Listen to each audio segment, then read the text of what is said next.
परमं पदकं मुदापश्यन्ति सूरयः देवचक्षुरादतं वद्रुत्राः सोऽवितञ्जलोधाग्रागं तस्यमङ्गले विष्णोर्य परमं पदम् अतः राष्ट्राधिराधोदारयाम् स्वस्तिमन्त्रार्था पुत्रा सकला सन्तु भवन्तो सायंकाल पूजा प्रेक्षा दीपाराधनेन अनेन उत्सवेन भगवान् श्री स्वामी सुप्रीता सुप्रसन्न वरदो भूत्वा अस्मद्राष्ट्रपालकानां सर्वेषामास्तिकमहाजनानां द्विपञ्चदुष्फलाञ्च सकल दुष्टारिष्टा पीडा परिहारत्वा रक्षेमस्थैर्यधैर्य विजयवीर्य अभय आयुः आरोग्य ऐश्वर्यार्थिप्रदो भूयादिति भवन्तो महान्तो अनुविण्णन्तो निष्कण्टको निरपद्रवोऽस्तु सर्वे जनाः सुखिनो भवन्तु समस्त सन्मङ्गलानि भवन्तु स्वस्ति प्रजाभ्यः परिपालयन्ताम् न्यायेन मार्गेण महिषाः गोसज्जनेभ्यः शुभवस्तनित्यं लोकाः समस्ताः सुखिनो भवन्तु काले वर्षितपर्जन्यः पृथिवे सस्यशालिने देशोऽयं क्षोभरहितः सज्जनाः सन्तु निर्भयाः अपुत्राः पुत्रिणः सन्तु पुत्रिणः सन्तु पौत्रिणः अधराः सदराः सन्तु जीवन्तु शरदां शतं सर्वे सुखिनः सन्तु सर्वे सन्तु निरामयाः सर्वे भद्राणि पश्यन्तु सर्वत्र नन्दतरहित्वा शागत्तिरळाय पूर्वाचार्यः बोधमनुष्ठानङ्गाय पूर्वाचार्य कुण्डलेते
आरती फोटो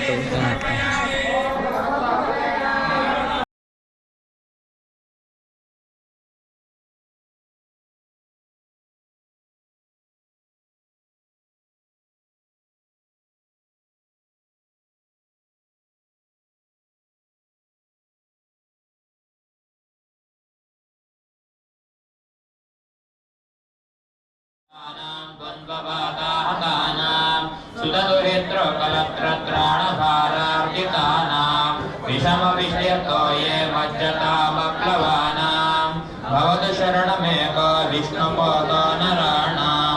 भवजलधिमगाधं दुस्तरं निस्तरेयं कथमहमिति चेतमास्मगात्मकरत्वं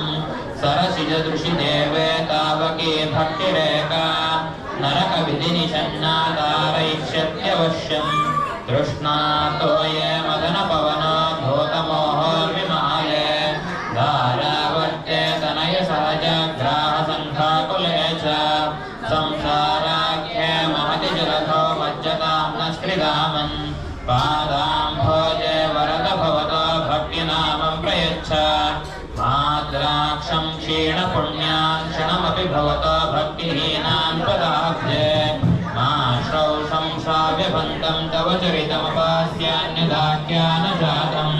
मास्मार्षं माधवत्वामपि भुवनपते चेतसा वक्नुवानान् मा भोवं त्वत्सवर्या विधिकररहितो जन्म जन्मान्तरेऽपि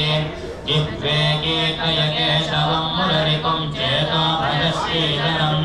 पाणिद्वन्द्वसमर्चयाच्युतकथा श्रोत्रद्वयं त्वं शृणु कृष्णं लोकयलोचनद्वय हरेर्भचान्द्रियुग्मालयम् जिघ्रघ्राणमुकुन्दपादतुलसी मूर्धन्नमादोक्षजम् हे लोका शृणुतः प्रसूतिमरणव्याधे चिकित्सामि माम् योगज्ञासमुदाहरन्ति मुनयो याम्याज्ञवल्क्यादयः अन्तर्ज्योतिरमेयमेकममृतं कृष्णाख्यमापीयताम् तत्पीतं परमौषधं विजनुते निर्वाणमात्यन्तिकम् हे मर्त्या परमं हितं शृणुतव वक्ष्यामि संक्षेपतः संसारार्णवमापदोर्निबहुलं सम्यक् प्रविश्य स्थिताः नानाज्ञानमवास्य चेतसि नमो नारायणायेत्यमम् मन्त्रं सप्रणवं प्रणामसहितं प्रावर्तयध्वं मुहुः पृथ्वीरेणरणपयाक्षिकणिका कल्पस्फुलिङ्गालकुः तेजो निःश्वसनं मरुत्तनुतरं रन्ध्रं सुसूक्ष्मं नभः क्षुद्रारुद्रपितामहः प्रभृतयः कीटा समस्तासुराः दृष्टे यत्र सतावको विजयते भूमावधूतावधिः भद्रेणाञ्जलिना नदेन शिरसा गात्रे सरोमोद्गमैः कण्ठेन स्वरगद्गदेन नयने नोद्येन बाष्पाम्बुना नित्यं तच्चरणारविन्दयुगलं ध्यानामृतास्वादिनाम् अस्माकं सरसीरुहाक्षसततं सम्पद्यतां जीवितम् हे गोपालका हे कृपाजलनिधे हे सिन्धुकन्यापते हे कंसान्तका हे गजेन्द्रकरुणा पारीण हे माधवा हे रामानुजा हे जगद्दयगुरो हे पुण्डरीकाक्षमाम् हे गोपीजननाथ पालय परं जानामि न त्वां विना भक्तापाय भुजङ्गगारुडमणिस्त्रैलोक्यरक्षामणिः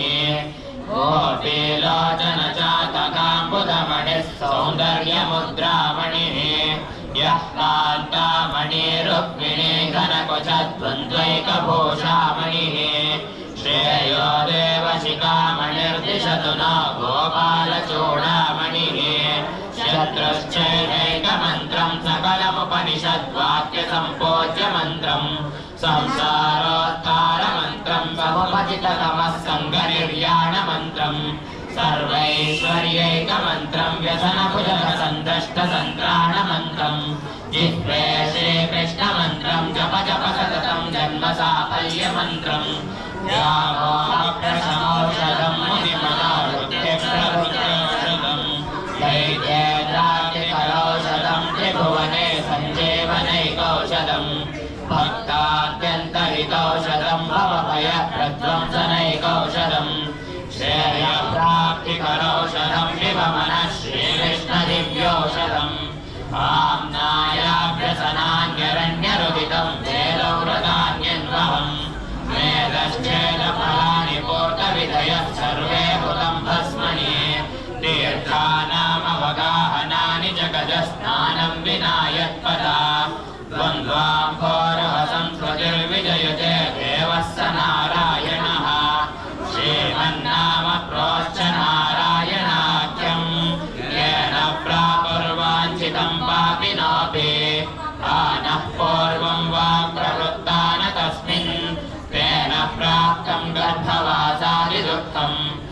जन्मनः फलमिदं मधुकैटभारे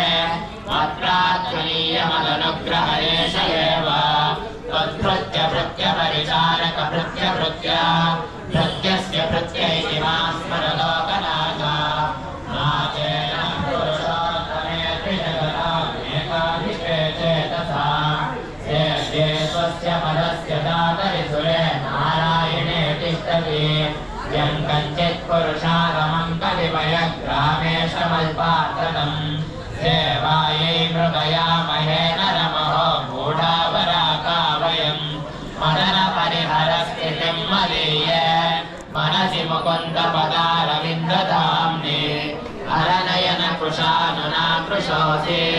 स्मरसि न चक्रपराक्रमं मुरारेः तत्त्वं ब्रुवाणानि फलं परस्मात् मधुक्षरन्त्येव सतां फलानि प्रावर्तयः प्राञ्जलिरश्मिजिह्वे नामानि नारायण गोचराणि इदं शरीरं परिणामकेशलम् पतत्यवश्यं शतसन्ति झर्झरम् किमौषधैर्निश्यसि मूढदुर्मदे निरामयं कृष्णरसायनं पिबा धारावालाकरवरसुधाग्रे तनोजो विरिञ्चि स्तोता वेदस्तव सुरगणो भृत्यवर्गप्रसादः मुक्तिर्माया जगदविकलं तावकी देवकीते माता मित्रं बलरिपुसुतस्त्वय्यनो निन्यजाने कृष्णो रक्षतु न जगत्त्रयगुरो कृष्णं नमस्याम्यहम् कृष्णे नामरशत्रवो विनिहता कृष्णाय तस्मै नमः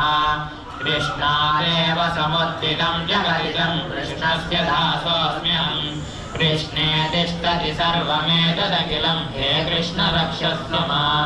सत्त्वं प्रसीद भगवन् कुरु मय्यनाथ विष्णोः कृपां परमकारुणिकः किल त्वं संसारसागरनिमग्नमनन्तदीनम् उद्धर्तुमर्हसि हरेः पुरुषोत्तमोऽसि नमामि नारायणपादपङ्कजम् करोमि नारायणपूजनं सदा वदामि नारायण नाम निर्मलम् स्मरामि नारायण तत्त्वमव्ययम् श्रीनाथ नारायण वासुदेव श्रीकृष्ण भक्तप्रिय चक्रपाणे श्रीपद्मनाभाच्युतकैटभारे श्रीराम पद्माक्ष हरे मुरारे अनंत वैकुंठ मुकुंद कृष्ण गोविंद दामोदर माधवेति वक्तुं समर्थोऽपि न वक्ति कश्चित् अहो जनानां व्यसनाभिमुख्यम् ध्यायन्ति ये विष्णुमनन्तमव्ययम् हृत्पद्ममध्ये सततं व्यवस्थितं समाहितानां सतताभयप्रदम् ध्येयान्ति सिद्धिं परमां च वैष्णवीं क्षीरसागरतरङ्गशेखरा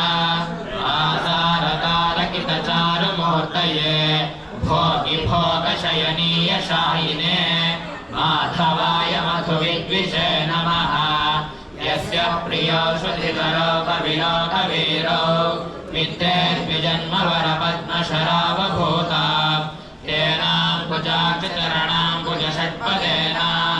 राज्ञा कृताकृतिर्यं कुलशेखरेण यस्य प्रियो श्रुतिधरो कविलो कवीरो